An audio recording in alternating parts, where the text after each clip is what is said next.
22, you don't like them. You only like their brother that is your husband. You're very stingy. You're very rude. You cannot share what you have. So, you see, in such a scenario, as much as you know that.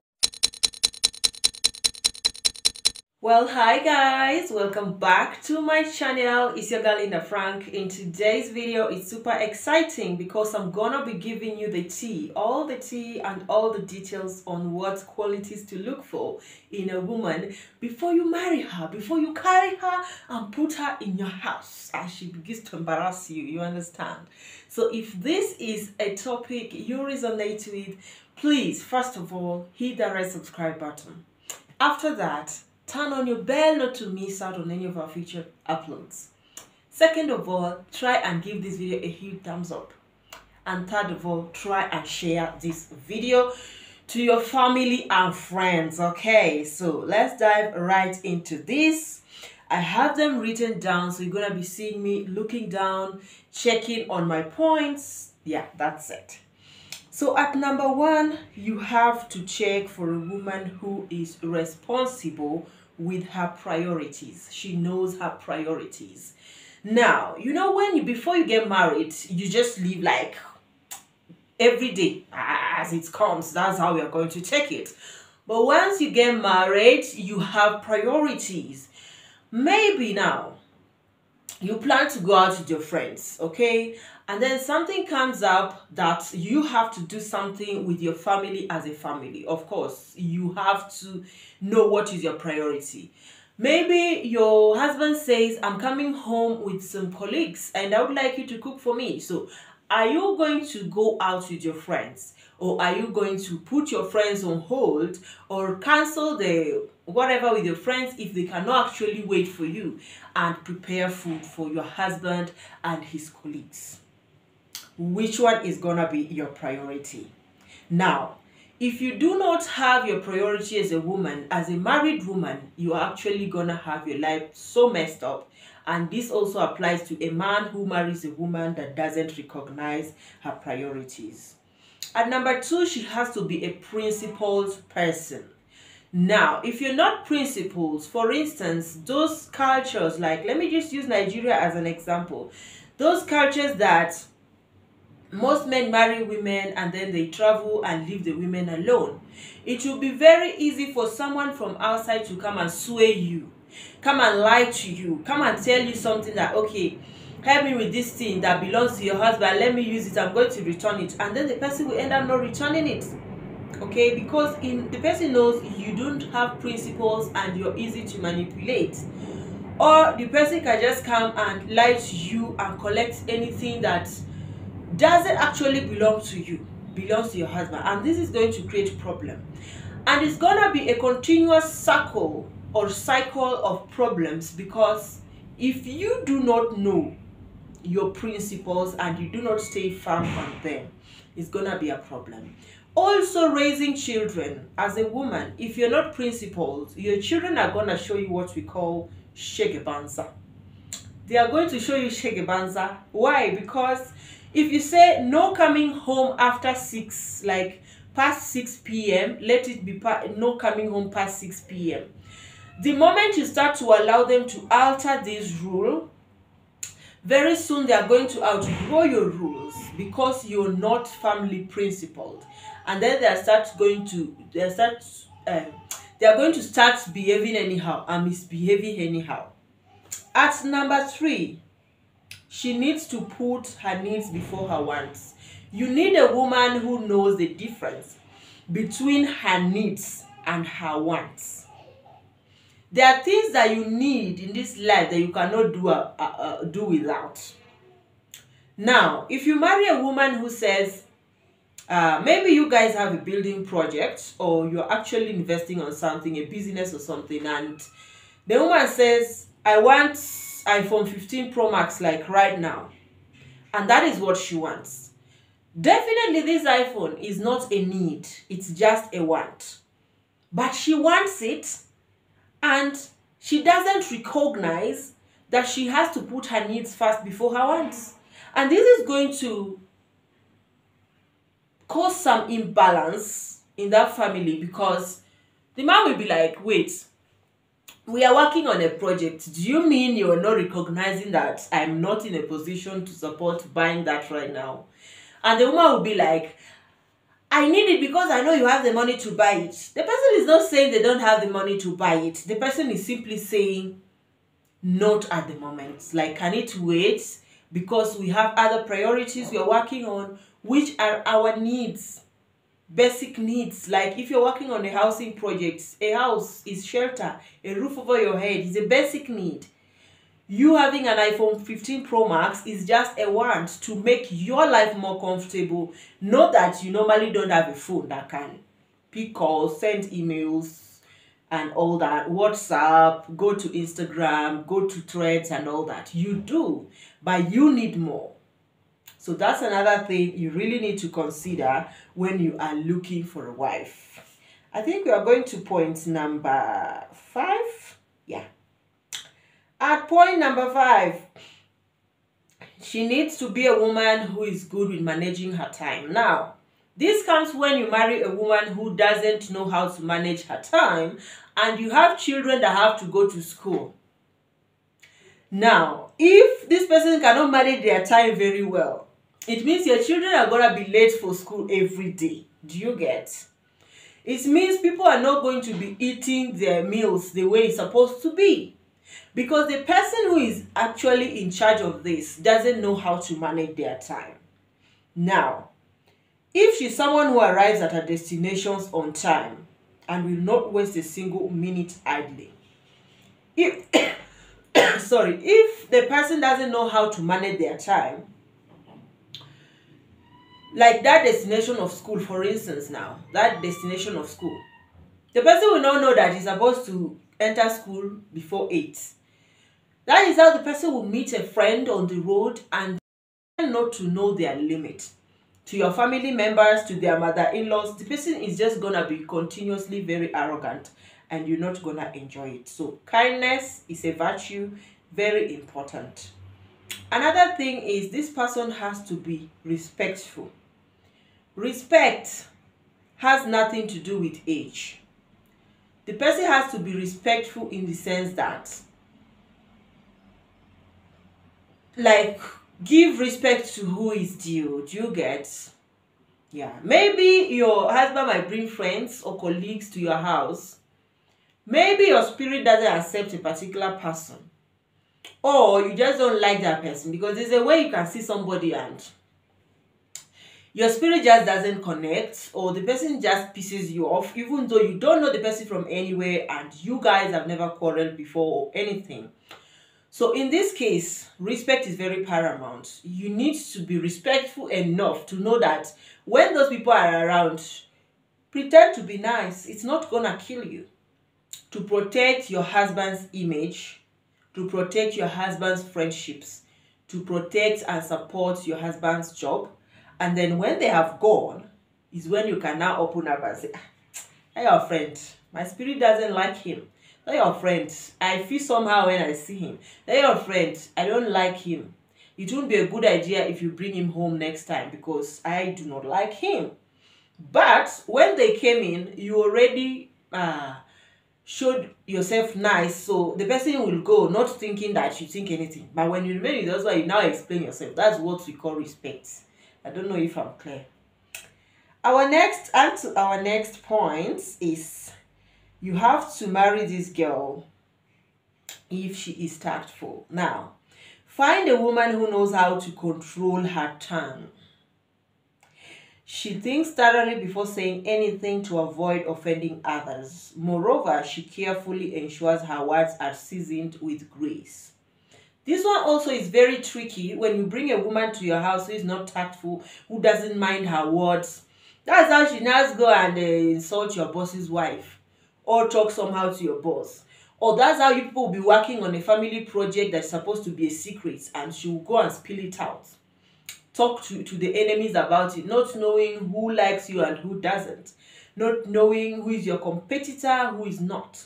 Not knowing who is dangerous for the project and who's not. So, a tactful woman who thinks before she talks, who knows when to share what information with whom, how, where, and when is very, very important. Another point that I wrote is you have to marry a woman that is patient and slow to anger. Now, find a woman who is patient with people even in annoying times or when the people are so annoying. Someone who has the capacity and the capability to stay calm and gentle dealing with others. She's not hot-tempered and will immediately jump into intense confrontations. Now, I'm not saying that you should marry a woman that never gets angry, because even me, I used to get angry very well. Do you understand? But hot-tempered is that kind of woman that, you see those kind of women that when they get mad, they will break all the plates in the house. They break the bottle on your head. Those kind of women, you really need to stay away from them. In fact, when you're dating one and then something happens and in a scenario, maybe you people went to a beer parlor to relax and a scenario comes up and then she just carries one bottle and smashes it down and she's looking for who to stab, that is a red flag. That is telling you directly that this one is not go area. If you go, you regret. You better run for your life, bro. You better learn for I say learn like a calabar. Sorry, you better run for your life, okay? Another point is look for a woman that is selfless. If you're dating a lady and you notice she's selfless, that is a woman that is worth marrying. Now, in marriage, selflessness is very important. Growing up, our daddy used to tell us that you people need to learn how to be selfless.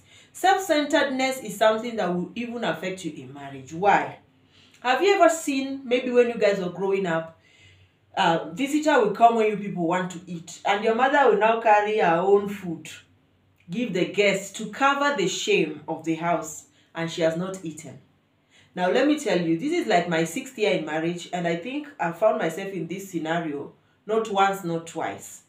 Sometimes somebody comes unexpected and announced, and you people cannot eat, and the guest is looking, and there's no other food left in the pot. So it's either you go and start cooking another one afresh, or you go without food and wait until the guest goes, so that you can organize yourself. So sometimes you actually skip a meal for some people. Sometimes you have to suffer. You have already cooked, you're so tired, but because the food is ready and someone walked in, you have to sacrifice your food. Go back to the kitchen and start making another food, despite the fact that you're very tired, you see. So selflessness is very important. And in other few aspects here and there, normally, situations arise that just expect you to be selfless. Yes. Like maybe you made a bowl of Indomie and you're sitting, enjoying yourself, and you're actually hungry. But then your husband walks in and announced, probably he forgot something or he came back early today, and he's also hungry. So are you going to say, okay, sit and wait, let me finish eating, then I can now go and cook your own? Or will you bring fork and say, let's share this one? You see, scenarios are going to keep arising of selflessness. Even in interacting with your own in-laws. Your in-laws are going to come to your house and then, I like this your hair.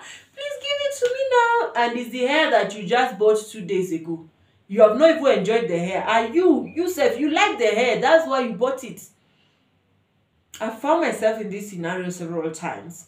And with in-laws, it's very tricky because if you told the person now that, you see, this hair is my favorite hair among all my hairs. And this hair, I just bought it yesterday. I bought it too. You don't like them. You only like their brother that is your husband. You're very stingy. You're very rude. You cannot share what you have. So, you see, in such a scenario, as much as you know that you don't have money to buy new hair now, neither were you planning to do that. You bought this hair just 2 days ago, and this hair is your favorite hair among all your hairs. Selflessness is you just saying, okay, you like it, take it. So that peace can reign. Let everybody go on their own. You understand? Another point will be, my next point should be, she has to be a strong and persistent person. Now, if you want to marry a lady, look at a lady that is strong-willed and persistent. Somebody that doesn't give up. Of course, we know that all of us have those times when you feel like, I can't take it anymore, I can't do this anymore, I'm so tired. Probably I've been praying to this God for like forever and he's refused to answer me. But now, sorry guys, I have to drink water.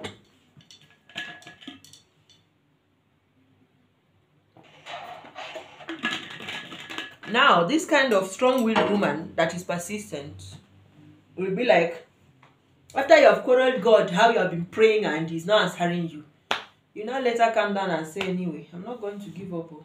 I'm going to keep disturbing you until you answer me. Do you get? You don't have to be that kind of woman that gives up very fast. The last one should be, she has to be a woman of integrity. A woman of integrity values the virtues and does not engage in corruption.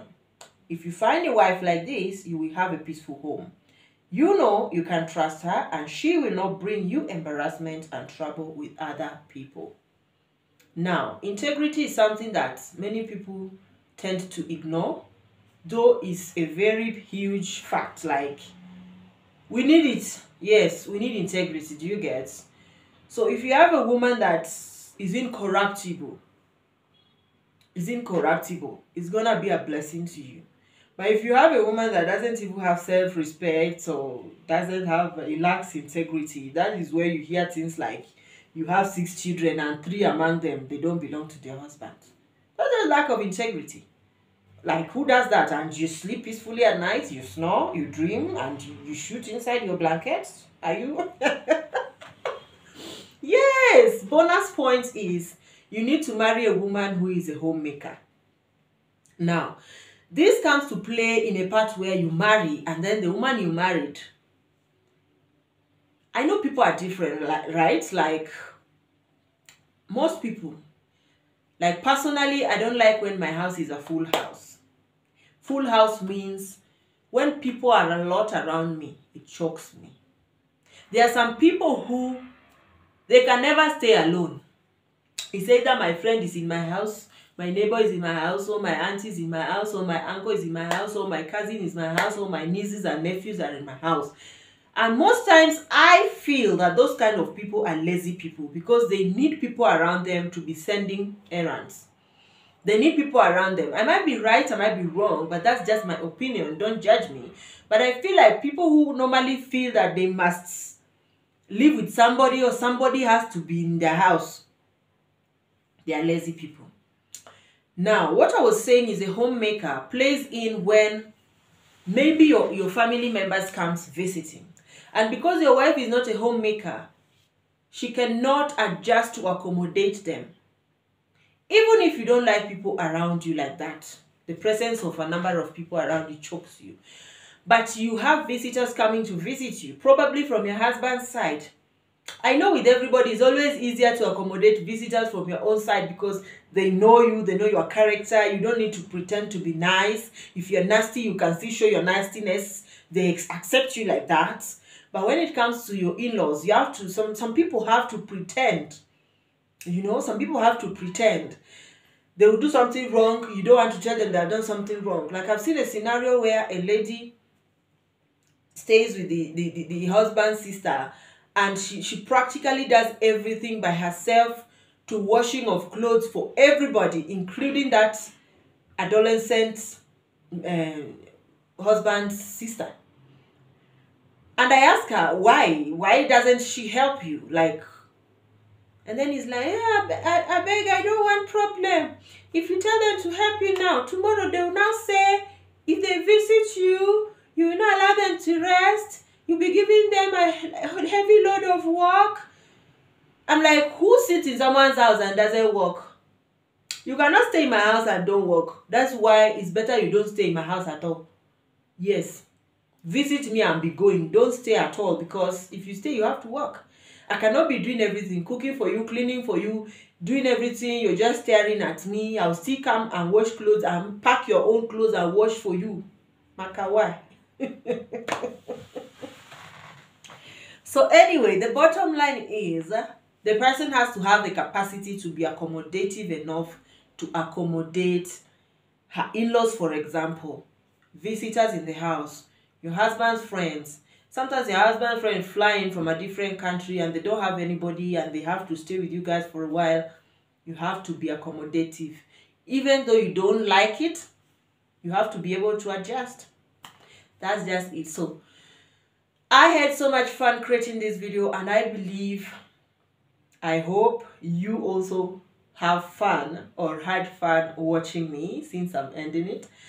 If you view this video to this point and you haven't subscribed, consider hitting that red subscribe button, getting yourself subscribed, and turn on your bell not to miss out on your future uploads. Yes, so thank you so much for sticking around to the end, and let's meet in our next video.